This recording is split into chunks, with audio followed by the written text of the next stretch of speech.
একটা সময় ছিল যখন প্রতি শুক্রবার আমাদের বাইরে বের হতেই হতো, কিন্তু এখন এমন একটা সময় এসছে যখন শুক্রবার পার হচ্ছে তো হচ্ছে, কিন্তু বের হওয়ার সময় আর হচ্ছে না।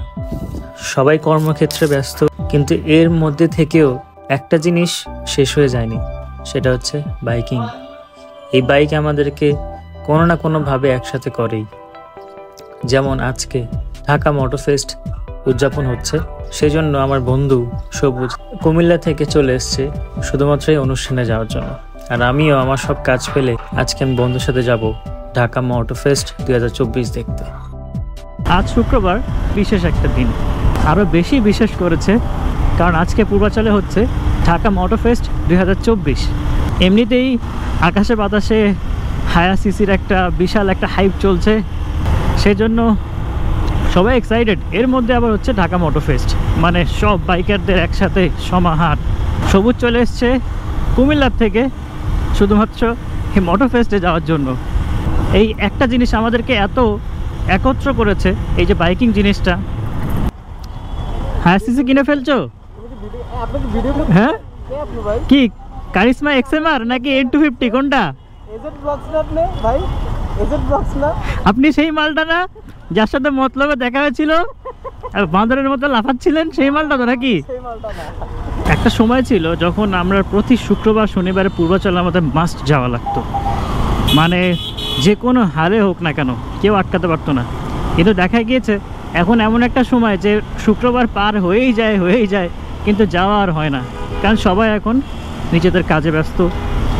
আমাদের নিজস্ব কাজ আছে, আমরা নিজস্ব কর্মজীবন নিয়ে খুব ব্যস্ত। সামনে আগাতে হবে, কিছু করতে হবে, জীবনে ঘুরে দাঁড়াতে হবে।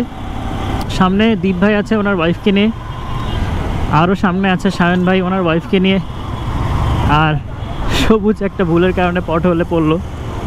সামনে একটা বাইকের দেখা যাচ্ছে, লেডি বাইকার আফসানা ওনার নাম, R15 চালাচ্ছে। হ্যাঁ, হাওয়া কম ভাই, চাকায় লিকের শেষ নাই। জীবন বাইরে নিলে আমার বাইক আরও দেবে যাবো। আমার যতটুকু মনে হয় এই যে সামনে আরেকটা লেডি বাইকার যাচ্ছে, একটা জিনিস তো 100% শিওর যে আজকে এনারা সবাই যাচ্ছে ঢাকা মোটর ফেস্টে। এই যে যাচ্ছে দেখা যাচ্ছে R15 নার্ডো গ্রে কালারের, উনি নিশ্চয়ই মোটর ব্লগিং করে, ফর শিওর বোঝা যাচ্ছে। বের হওয়ার কথা ছিল আমাদের দুপুর 3টার সময়, কিন্তু বাজে এখন 5টা ছুঁই, কারণ সবাই একসাথে হয়েছে অনেক দিন পরে, একটু অপেক্ষা করে তারপরে যাচ্ছি। এই যে এত ফাঁকা রাস্তাঘাট শুধুমাত্র শুক্রবারেই পাওয়া যায়, এছাড়া অন্য কোনো দিন পাওয়া যায় না। আর এর চেয়ে আরও বেশি ফাঁকা হতো যদি আমরা দুপুরে খাওয়ার পর বের হয়ে যেতাম নামাজের পরপর, কারণ ওই সময় আরও মানুষ থাকে না। যাই হোক, এতটুকু ফাঁকা পাচ্ছি এটাই অনেক বেশি কিছু। মোটর ফেস্ট হচ্ছে টোটাল 3 দিন, তার মধ্যে আজকে হচ্ছে দ্বিতীয় দিন, মানে আমরা মাঝামাঝি পর্যায়ে আছি। কালকে হচ্ছে শেষ দিন। কতটা পরিবর্তন যে হয়েছে আমাদের রাস্তাঘাট, তারপরও জ্যাম কমছে না, খুবই দুঃখজনক ব্যাপার এটা। ঢাকা শহরের ইনফ্রাস্ট্রাকচার অনেক চেঞ্জ হয়েছে, এটা আসলে স্বীকার করতেই হবে। এই যে এত সুন্দর উপর দিয়ে এক্সপ্রেসওয়ে যাচ্ছে, নিচে দিয়ে ট্রেনের লাইন, বড় বড় রাস্তা, যতটুকু হয়েছে আলহামদুলিল্লাহ। আমরা আশা করি সামনে আরও রাস্তাঘাট সুন্দর হবে।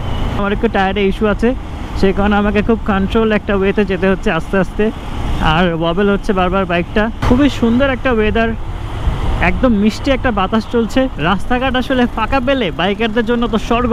এরকম যদি স্মুথলি সবসময় যাওয়া আসা করা যায়, আই গ্যারেন্টি আমাদের দেশ থেকে কেউ বিদেশ যাবে না, সবাই থাকবে। এই নিউ জেনারেশন কেউ বাইরে যেতে চাইবে না।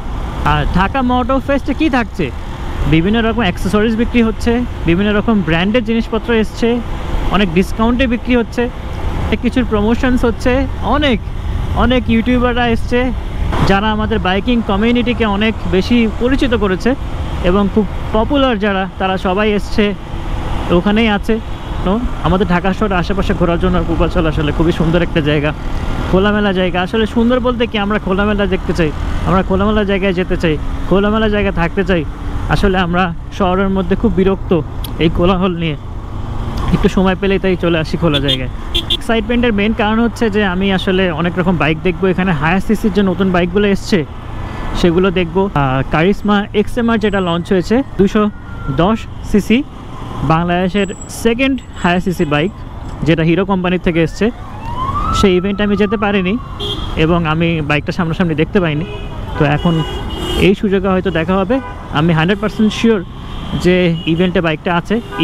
তো ফাইনালি আমরা আইসিসি বিয়ে গেটের সামনে, মোটর ফেস্টের গেটের সামনে বিশাল রাশ দেখা যাচ্ছে, কিন্তু যেহেতু আমরা বাইক নিয়ে এসেছি সেক্ষেত্রে ইজিলি ঢুকে যেতে পারছি। সামনে একটা ঝামেলা হয়েছে একটা গাড়ির সাথে বাইকারের। সব বাইকাররা দাঁড়িয়ে আছে, ভিতরে ঢোকার জন্য ওয়েট করছে, এখন ভিতরে যাবে আর সেই ইভেন্টে অংশগ্রহণ করবে। সামনে একটা GT86 দেখা যাচ্ছে, খুব সুন্দর একটা গাড়ি। প্রচুর মানুষ এসছে, হাজার হাজার মানুষ এসছে। So we are close to the event. পাশে একটা সিভিক দেখা যাচ্ছে, হাইলি মডিফাইড। এখানে আমি আগেও এসেছি অনেকবার মেডিকেল এক্সপোতে, যেহেতু আমরা মেডিকেল ডিপার্টমেন্টে বিজনেস করি। তো সেক্ষেত্রে এখানে ইভেন্ট হলে প্রায় আসা লাগে। আমার মনে হয় বাইক সামনেই রাখতে হবে। আমি প্রত্যেকবার বাইক সামনে রাখি, যে এই জায়গাটাতেই রাখি। আজকে তো জায়গা নেই, দেখি কোথায় রাখা যায়। Welcome to Dhaka motor fest 2024। এই ভিডিওটা যখন আমি দিচ্ছি তার অনেক দিন আগে বা অনেক মাস আগে ঢাকা মোটর ফেস্ট হয়ে গিয়েছিল। এই ভিডিওটা আমার দেওয়ার খুব একটা ইচ্ছা ছিল না। তার মধ্যে প্রধান কারণ হচ্ছে এই ভিডিও বা এই মোটর ফেস্টের দিন থেকে শুরু করে এরপরে যতগুলো ভিডিও বানানো হয়েছে, এছাড়া তার আগেরও যেগুলো ভিডিও আমার বানানো ছিল সবগুলো ডিলিট হয়ে গিয়েছে হার্ড ডিস্ক নষ্ট হয়ে যাওয়ার কারণে। সেই কারণে অনেক ফুটেজ এখানে মিসিং। এছাড়া ঢাকা মোটর ফেস্ট আমার কাছে খুব একটা ভালো লাগেনি। আমার কাছে খুব একটা ওই রকম কিছু আহামরি মনে হয়নি। যতটা এক্সপেকটেশনস নিয়ে গিয়েছিলাম আমরা সবাই, তেমন এখানে কিছুই ছিল না। কেন যেন মনে হচ্ছিল এই প্রোগ্রামটা শুধুমাত্র যারা কার এনথুজিয়াস্ট যারা আছে তাদের জন্যই শুধুমাত্র টার্গেট করা, এছাড়া বাইকার যারা আছে তাদের জন্য খুব একটা না। হ্যাঁ, বাইকের স্টান্ট শো ছিল, কিছু স্টল ছিল বাইকের, যেমন সেখানে বিভিন্ন রকম পার্টস পাওয়া যাচ্ছিল, প্রমোশনস হচ্ছিল, বাইকের কিছু শোরুম ওনাররা সেখানে এসেছিল, তারা বিভিন্ন রকম নতুন নতুন বাইক নিয়ে এসেছিল। নতুন বাইক বলতে সেই একই রকমই বাইক যেগুলো এতদিন ধরে চলছে, কারণ বাজারে খুব একটা নতুন বাইক এখনো দেখা যাচ্ছে না। হায়ার সিসির একটা মানে সব জায়গায় হাইপ চলছিল, হায়ার সিসির বাইক কোনো কিছুই ছিল না। হ্যাঁ, একটা ছিল, তবে কারিজমা এক্সএমআর যেটা এসেছিল সেটা সেখানে রাখা ছিল, কিন্তু জাস্ট ওখানে প্রদর্শন হিসেবে রাখা ছিল। আমরা সেটাকে এক্সপিরিয়েন্স করার বা সেটাকে চালানোর কোনো সুযোগ সুবিধা ছিল না। তো সেজন্য আমার এই সব ব্যাপার নিয়ে আর অনেক কারণ আছে, আমার এই ভিডিওটা দেওয়ার খুব একটা ইচ্ছা ছিল না। তারপর আপনাদের সাথে শেয়ার করলাম কেমন লেগেছিল আমার। আর যদি কেউ কষ্ট পেয়ে থাকেন, আমি কাউকে আঘাত করতে চাইনি, বাট আমার কাছে এই প্রোগ্রামটা খুব একটা ভালো লাগেনি। আশা করবো পরের বারে আরও ভালোভাবে, বিশেষ করে বাইকারদের দিকে খেয়াল করে এই প্রোগ্রামটাকে ভালো মতো সাজানো হবে এবং এক্সপিরিয়েন্সটা যেন আমরা অসাধারণ পাই। কত রকম যে বাইক অ্যান্ড কার এনথুজিয়াস্ট আছে এইসব জায়গায় আসলেই বোঝা যায়, মানে কতটা শৌখিন মানুষ হতে পারে এইসব ব্যাপারে, সেটা বোঝা যায় এরকম ইভেন্টে আসলে। পূর্বাচলে এখানে আসলে তো মনেই হয় না যে এটা বাংলাদেশ, মনে হচ্ছে বিদেশের কোনো জায়গা। যদিও এই লাইটিংগুলো আমি ফার্স্ট টাইম দেখছি। লাইট লাগানোর আগে আমি এসেছিলাম, লাইট লাগানোর পরে আমি আর আসিনি। সিভিআর চলে যাচ্ছে, স্পিড লিমিট নাকি এখানে হয়েছে। আর সামনে যিনি যাচ্ছে আমার মনে হয় উনি একজন ইউটিউবার, আমার মনে হচ্ছে। সময়ের সাথে বা সময়ের পথে এরকম কিছু একটা নাম হবে।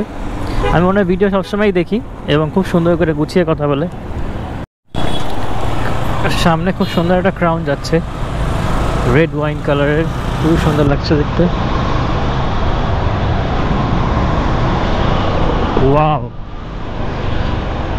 আজ এই পর্যন্তই, দেখা হবে অন্য কোনো একদিনে। খোদা হাফেজ, বাই।